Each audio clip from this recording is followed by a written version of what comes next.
What's up, everybody? It's Paul Long, aka the Dodgefather, and Andrew Baxter, and welcome to another Wrangler Wednesdays at Southwest Chrysler.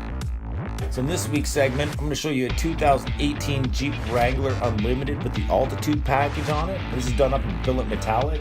It's got a lot of liquid titanium accents, power bulge hood, body color grille and hardtop with black accents, step sides, a black Mopar gas cap, black taillight guards, tinted windows already included, and as well as the premium black Sunrider soft top.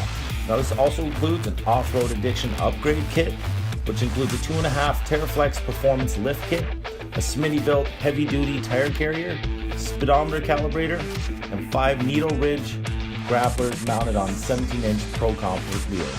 And as we open up the inside, we see the 9-speaker premium Alpine sound system with an all-weather subwoofer, along with the 6.5-inch touchscreen with navigation and Bluetooth.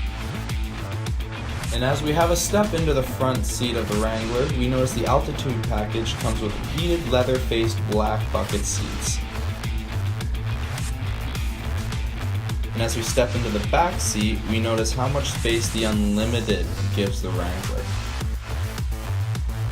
So there's one of the Jeep Wranglers that we do have on lot. If you're interested in this one or any other ones that we do have here, please get a hold of me, Paul Long, aka the Dodgefather, or me, Andrew Baxter, aka Young Blood, at Southwest Chrysler. Thanks again for watching. Have a great day.